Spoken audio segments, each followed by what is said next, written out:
but not in very good game shape. So, excuse me, incorporating him will be a major factor. How many minutes? You have limited minutes to start. Will you build up from there, do you think, or how are you approach We'll that? just see how he goes. I'm hoping to maybe get 15, 20 minutes out of him in the first game.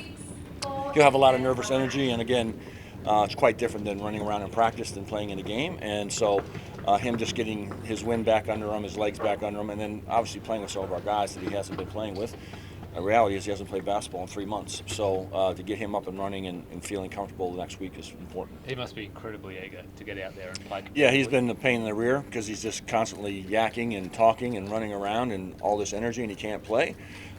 It's been quite nice, but he's, he can be quite antsy on the sideline, and just to hold him back to get to this week to where we felt he could just go and practice full. So I'm happy for him to obviously be back. He's excited to be back. It's just now just trying to reincorporate him, which could take a week or two. This might be a touchy subject, but I'll ask you anyway. But Sammy getting injured for the Chargers, does that make you angry, or is it just the way it is with basketball? Or It's unfortunate. Everything over the summer are all possible, or your winter. It's just like any player that's coming back in the NBA. When the summer you have the chance of risk of hurting yourself. It's unfortunate the timing for him more than anything else. It gives a great opportunity to some other guys, but we've had obviously multiple guys come back from the Boomers and now Hobart Chargers hurt, and it will affect the beginning of our season with having Clint and for sure Sam down, two veteran guys that know what we're doing, and we'll just have to manufacture our way through until they're healthy. You might say anything for next season. I know we're looking far ahead, but would you do anything different next season by not letting him play or anything like that? I don't know. This is a massive opportunity. Yeah, when you play for your national team, that's a dream. I've been lucky enough to coach other national teams, and I see what that means to those players. I've never been lucky enough to coach the U.S. teams, so I get it completely to play for the Boomers. And then the other stuff with the Chargers and the Thunder, these guys have a right to obviously go play and stay in shape. I think it's more just the timing of how the season was pushed into this season, and with COVID. And next year there'll be quite a bit difference between when the season finishes and when it ends. How long will you be without Sam, and what sort of dent does that put into your plans to start the season? I really don't know about Sam, other than when we come back from Darwin, we'll have a better gauge on him. I don't think it's overly serious, but it is not worth him flying up here for the next 7 days and being with us when he's not going to be able to play. I don't really have a timetable on him. How's he feeling about it in terms of injuring himself so closely for the start? Well, obviously he's frustrated as a competitor, and he wants to play, and he loves this group and wants to be around it. And Clint's in the same mode. You get back here really with your team that you're spending and investing time with, and Magna and anyone that gets hurt. If you're really invested in the team, you're dying to get back out there and compete with the guys. Is Jack on a minutes restriction at all? Is he good? No. In silver linings, I suppose, is it does open the door for others to get maybe a couple of extra minutes and show what they can do in the preseason. Yeah, I think Shawnee Mack's done a great job for us. Walter Brown's been impressive for the limited minutes he's been out there. Again, I have no problem playing anybody that's out there if they're competing and playing hard, and if they earn the minutes to be on the floor, they'll get it. And when those guys come back, they just have to be reincorporated back.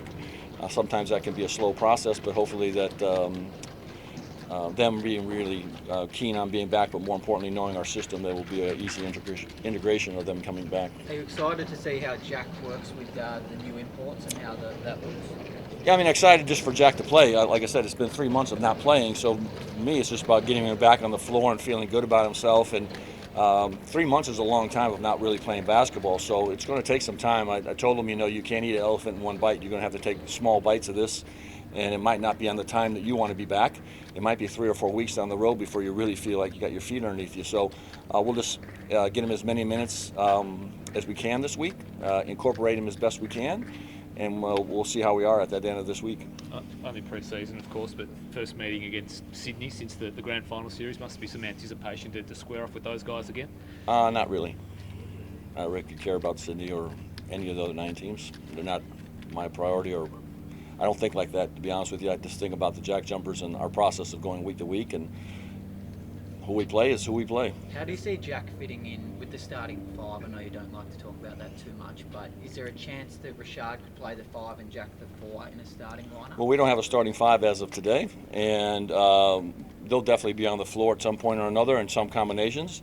I don't mind playing small with small players out there. That's one of the things that I actually love doing as opposed to being big. But until we get some solidification of where Jack's at, I have no idea at this point. In regards to Sydney, they've obviously a bit of social media commentary with Defend the Crown. I guess if they come with that intensity that shows that it means a bit more than a pre-season game to them, how do you expect the guys to react? I don't expect our guys to react other than how they always react. They just go and compete. We're here to defend the island. I think one of the things that I've got a kick out of in the last few months is just hearing comments about other teams and what they're doing with culture and this and that, and maybe they're piggybacking off of some of the things that we had success with here. That's fine or not, but for me, it's just about us going and competing. Again, I could care less about these other 9 teams.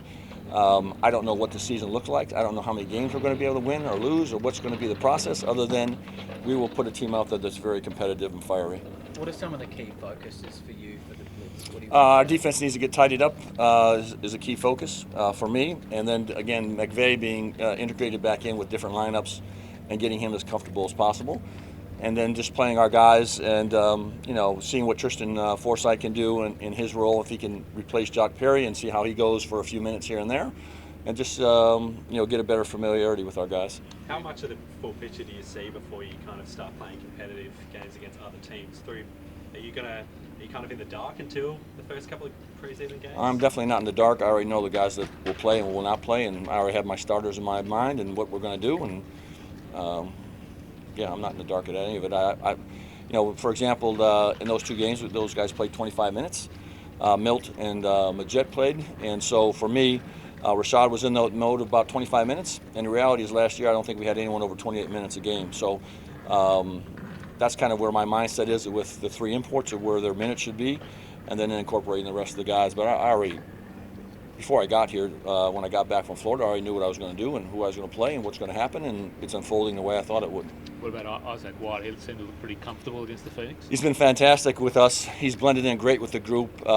He's another good culture guy that just jumped on board right away and loves being in Tasmania, very competitive, and a nice little fill-in for Clint at this point. And hopefully we'll keep him around for a while, but he's done a really good job for us. Given the tough position he's in, being an injury replacement, is he a model of how you'd want someone to come in and take that role? Yeah, I mean, he's been quite fiery and ready to go, and he has no fear, and he's not Clint Steino, just size-wise, and moves a little bit different than Clint, but he is a shot maker. And to have him on the floor, he's a threat, and he's been great with our guys. He's blended in really well with them. With Rashad, you mentioned a few weeks ago that he could be in Europe playing for more money. Yeah. What are some of the things that have impressed you with him, and has he impressed you more than you thought seeing him in person? Yeah, he's impressed me more than I thought.